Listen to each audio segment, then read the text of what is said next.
İstənilən xalq, dövlət və millətin identifikasiya kodunu elm müəyyən edir. Elmi aparan vasitə isə təbii ki, kitabdır. Azərbaycan Milli Elmlər Akademiyasının Mərkəzi Elmi Kitabxanası 1924-cü ildə yaradılıb. 2014-cü ildə isə may ayında kitabxana tam yeni, müasir bir binaya köçürülüb. Bu binada nə baş verir və alimlər elmlərinə necə yiyələnirlər? Bunu biz bugün öyrənməyə çalışacağıq. Mərkəzi Elmi Kitabxanada.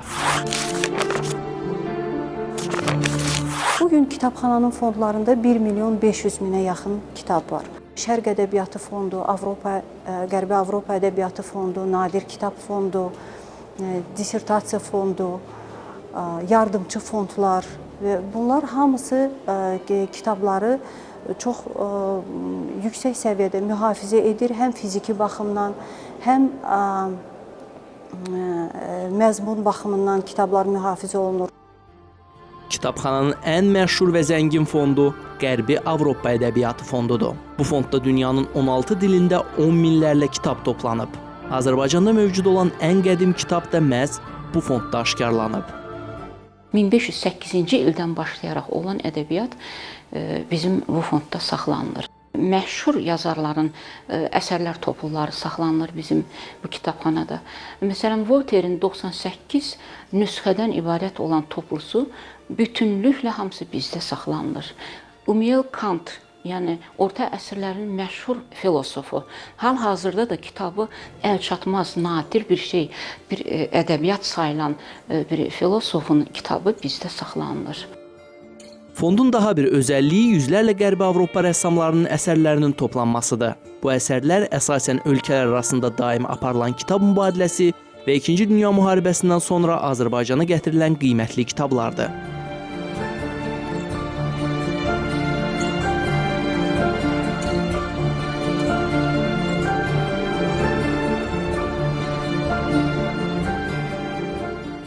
Ədəbiyyatın içində rəssamların reproduksiyaları.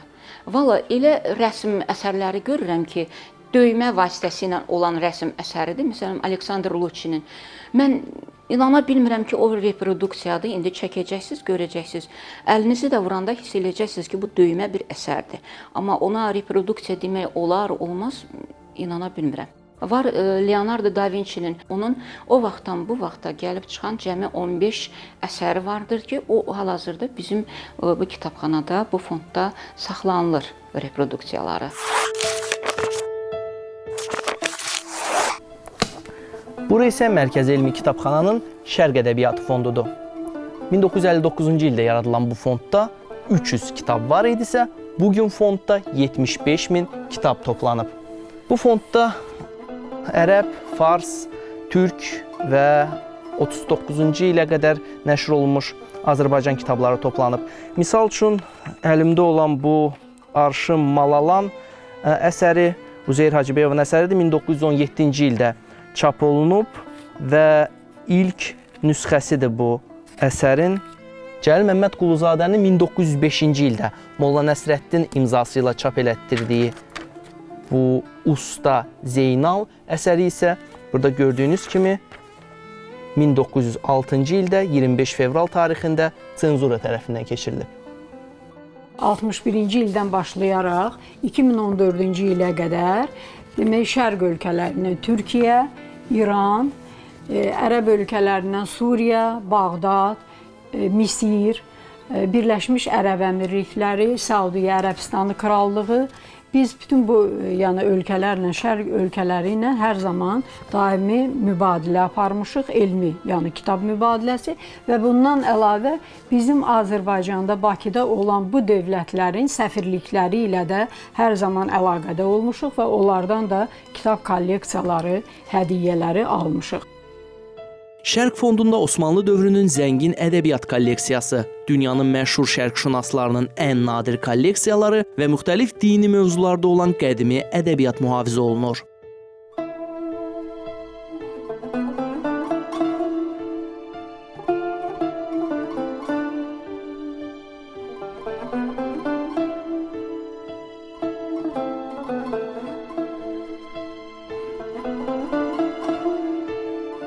İslam tarixinə aid, yəni çox cütlü əsərlərimiz var. İslam tarixinin bütün dövrlərini yəni əhatə edən Məhəmməd peyğəmbər haqqında çox maraqlı, çox qiymətli kitablarımız var. Ümumiyyətlə peyğəmbərlər haqqında, bundan əlavə məsələn türk sultanları haqqında bir seriya çox cildli kitablarımız, hər sultan haqqında ayrıca elə bil ki, bir cilddən ibarət olan kitab kolleksiyaları bizdə mühafizə olunur. Kitabxananın ana fondu isə Azərbaycan dilində ədəbiyyat fondudur.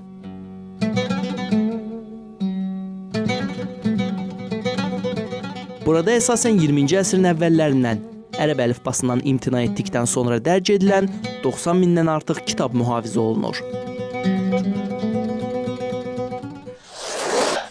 Kitabxana yaranan gündən Azərbaycan dilində ədəbiyyat fondu da yaranıb. Yəni, milli ədəbiyyat vacib məsələlərdən biridir. Hal-hazırki vaxta qədər, dövrümüzə qədər də bu milli ədəbiyyatın komplektləşdirməsi işinə çox böyük əhəmiyyət verilir, önəm verilir. Bilirsiniz, bizdə bilirsiniz ki, 4 dəfə əlifba dəyişib. 4 əlifbanın 4-ündə də bizdə kitablar saxlanılır. Fondlar arasında daim kitab mübadiləsi aparılır. Müxtəlif kriterilərə cavab verən kitablar xüsusi nadir kitab fonduna göndərilir. Son aylar ərzində ən zəngin fond hesab olunan Qərb Ədəbiyyat Fondu nadir kitab fonduna 10-16-cı əsrə aid olan kitab göndərib.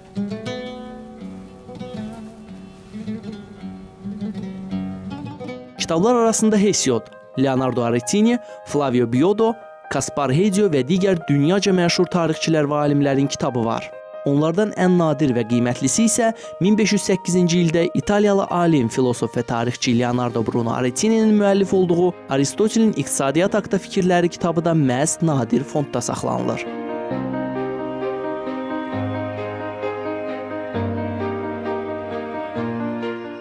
Kitabxananın fondunun ən qiymətli nüsxələri burada cəmləşib, toplaşıb və qorunub saxlanılır. Meyarlar müxtəlifdir. Burada məsəl üçün nəşr tarixinə görə nadir kitab ola bilər, region əhəmiyyətinə görə nadir ola bilər, elmi əhəmiyyətinə və yaxud ölkə əhəmiyyətinə görə. Ola bilər ki, həcminə görə maraqlıdır, ən iri və ən balaca kitab.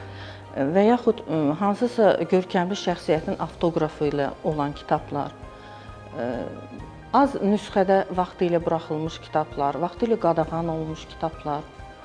19-cu əsrin sonlarında kitab nəşriyyatında turşuluğu daha çox olan maddələrdən istifadə olunduğu üçün o dövrə aid olan kitablar xüsusi konteynerlərdə saxlanılır. Bu konteynerlərin turşuluğu pH-ı 0-a bərabərdir deyə kitabı məhv olmadan qoruyur. Gördüyünüz bu kitab 19-cu əsrə aiddir və 1834-cü ildə nəşr edilib. Bu kitab Qarabağski astroloq ili Основание крепости Şuşi, Şuşa qalasının təməl qoymasından danışılır. Bu kitabda və bu kitabda hər şey aydındır. Şuşa kimə aiddir, Qarabağ kimə aiddir və bu 19-cu əsrdə yazılan kitab çox ciddi mühafizə olunur bu kitabxanada.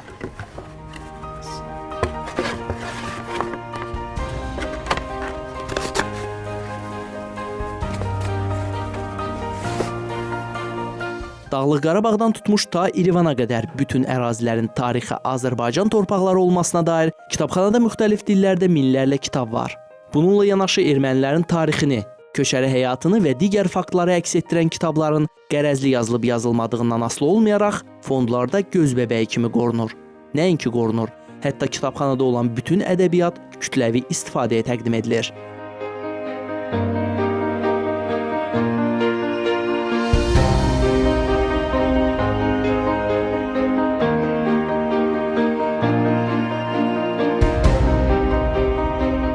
Bugünkü Mərkəzi Elmi Kitabxananın məqsədi Azərbaycan və dünya oxucularına müasir formatda kitabxana fondlarında saxlanılan informasiyanın çatdırılmasıdır. Və bu məqsədlə 2015-ci ildə Mərkəzi Elmi Kitabxananın strukturunda əsaslı şəkildə dəyişikliklər aparılmış və kitabxananın daxilində informasiya resursları mərkəzi yaradılmışdı. İnformasiya resursları mərkəzinə həvalə olunan bir çox layihələr var ki, onların ən önəmlisi bizim nöqteyi nəzərimizdən Milli Rəqəmsal Yaddaş layihəsidir. Milli Rəqəmsal Yaddaş layihəsi Azərbaycana və azərbaycanlılara aid olan materialları Azərbaycanın özündə və Azərbaycanın hüdudlarından kənarda buradakı kitabxanalar, akademik strukturlar, şəxsi kolleksiyalar, fondlarda saxlanılan materialları, eləcə də xaricdə müxtəlif qalereyalarda, muzeylərdə saxlanılan materialları rəqəmsallaşdırıb, sistemləşdirib bir yerə toplamaqdır və onu mühafizə etməkdir. Bura isə Mərkəzi Elmi Kitabxananın rəqəmsallaşdırma bölməsidir. Burada müxtəlif skaner və avadanlıqların vasitəsilə köhnə və təzə kitablar elektron varianta salınıb, internet və digər resurslarda yerləşdirilə bilər. Misal üçün, bu sürətli skan aparatı Kidenius adlı sürətli skan avadanlığı 10 dəqiqə ərzində bir kitabı skan edə bilər.